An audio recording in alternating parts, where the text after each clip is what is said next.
Hi, this is Grace Villarreal, and I want to thank you for taking time to listen to this presentation and learn a little bit about Spain. I've chosen Spain's economic issues to talk about in this economics class. Well, like every other country in Europe, Spain was hit hard by the Great Recession. It took time to recover. The results were cut back on welfare, social programs, and education. The very poor suffered greatly during this time. Spain's government procured a loan from the World Bank to help during the time of crisis, and that was instrumental in not having a full economic collapse. Trade also helped come to the rescue of the economy, and it slowly started to recover. And Spaniards also started spending their money. However, the unemployment rate was high, with numbers that were one of the highest for the European region. Unfortunately, children became the unintended consequence of the Great Recession. They experienced the highest rate of poverty in Spain. Programs and policies can be put in place to address the rate of child poverty and bring hope. Helping the children of Spain is improving upon the very future of Spain. The numbers. Spain's consumer price index is at 3% and considered to be the highest since October of 2012. According to the Spanish Economy of 2017 newspaper, gross national product was measured at 3% in December of 2016. Focus Economic states an acceleration in industrial production in November and an upbeat manufacturing conditions in December both confirm the strength of the Spanish economy at year-end. Government consumption has also provided a strong support to economic growth. But Spain has a high level of public debt along with a high unemployment rate of 19.7%. Spain is slowly recovering from the Great Recession.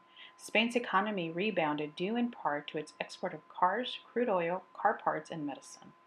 Consumer confidence is growing and is reflected in the country's GDP and the economy flourishing in 2014. That's according to CIA 2017. Spain's government played an integral role in the recovery of their economy. The Spanish government intervened on behalf of their people by asking for a €100 billion rescue package from the European Union in 2012. That's by Shipley 2015. Government spending is about 44.2% of total GDP over the past 3 years, with a budget deficit of 5.8%. Spain joined the European Union in 1986. In becoming a part of the EU, Spain joined a unique economic and political union between 28 European countries that together cover much of the continent. That's from Europa 2017. The idea was to create an organized union where trade was freely accommodated with a single currency among its members. What began as a purely economic union has evolved into an organization spanning policy areas from climate, environment, and health to external relations and security, justice, and migration. The central bank is part of the European system of central banks, and it is part of defining and implementing monetary policy with the overall aim of keeping the EU stable. Income inequality in Spain was greatly affected by the Great Recession. Fatima Enriquez Lago, a student of the International Master in Sustainable Development and Corporate Responsibility at Spain School for Industrial Organization, EOI, conducted some excellent research, and she found that inequality takes into account the living condition of all people in a society. Inequality can be measured by the GINI coefficient of equivalized disposable income. This indicator is scaled from 0 to 100 and can be explained as follows. The higher the coefficient, the more unequal a country is. Spain's GINI coefficient has been increasing in general terms during the Great Recession, which means that the country is now less equal in terms of income distribution than before the crisis. Compared to the rest of Europe, the Spanish situation is not only worse than the mean of this group of countries, but alongside Greece, it is also the most unequal. Lagos. Income inequality continued to just be made worse by this recession. Unemployment became a big factor, and that reduced income and it reduced the taxes that were paid. And those especially hit hard with the young people ages 16 to 29. With the lack of jobs available, income inequality continues to widen. The problem that Spain saw with unemployment was very similar to what the United States experienced. According to the Observatory of Economic Complexity, or OEC, Spain is considered the 16th largest exporter in the world and the 28th most complex economy according to the Economic Complexity Index, or ECI. And this is from 2016 data. The top 5 exports of Spain, as recorded by the OEC, are cars, refined petroleum, packaged medicine, vehicle parts, and delivery trucks. Spain mainly exported its products to France, Germany, Portugal, the United Kingdom, and Italy. In 2015, Spain imported a total amount of 312.1 billion US dollars. Spanish imports represent 1.7% of total global imports, which total 18.729 trillion in 2014, and that's according to Workman 2015. The following is a list of Spain's top 5 highest dollar amount, and you can see that the percentage is the comparison of the overall total Spanish imports. So, for example, number 1 was oil, and it represents 43.1 billion, and that is 13.8 of the total Spanish imports. And there's vehicles, machines, engines, pumps. Number 4 is electronic equipment, and 5 is pharmaceuticals. Fair trade is doing well in Spain despite the economic downturn it faced in 2008 through 2010. The largest fair trade importer is Latin America. Now, sales for fair trade products totaled about 22.5 million euro, or $28.2 million, which represents an increase of 24.2% over 2009. The Agribusiness Intelligence site reported that 90% of the fair trade products are food in Spain. The fair trade products sold in Spain are coffee, sugar, and cocoa, and that's according to Benitez from 2012. Now, with Spain's experience with the deep economic downturn in 2009 that lasted into 2015, it was really a very slow recovery, and that caused the government to cut spending for various welfare programs and child spending. Daniela Sarabia, who is a correspondent for the Borgen Project, an organization that works to address poverty and how to end it, wrote that there is a direct link between child poverty and the parents' educational level, and that's Sarabia 2016. Now, the cutbacks negatively impacted the quality of education and access to educational resources in Spain.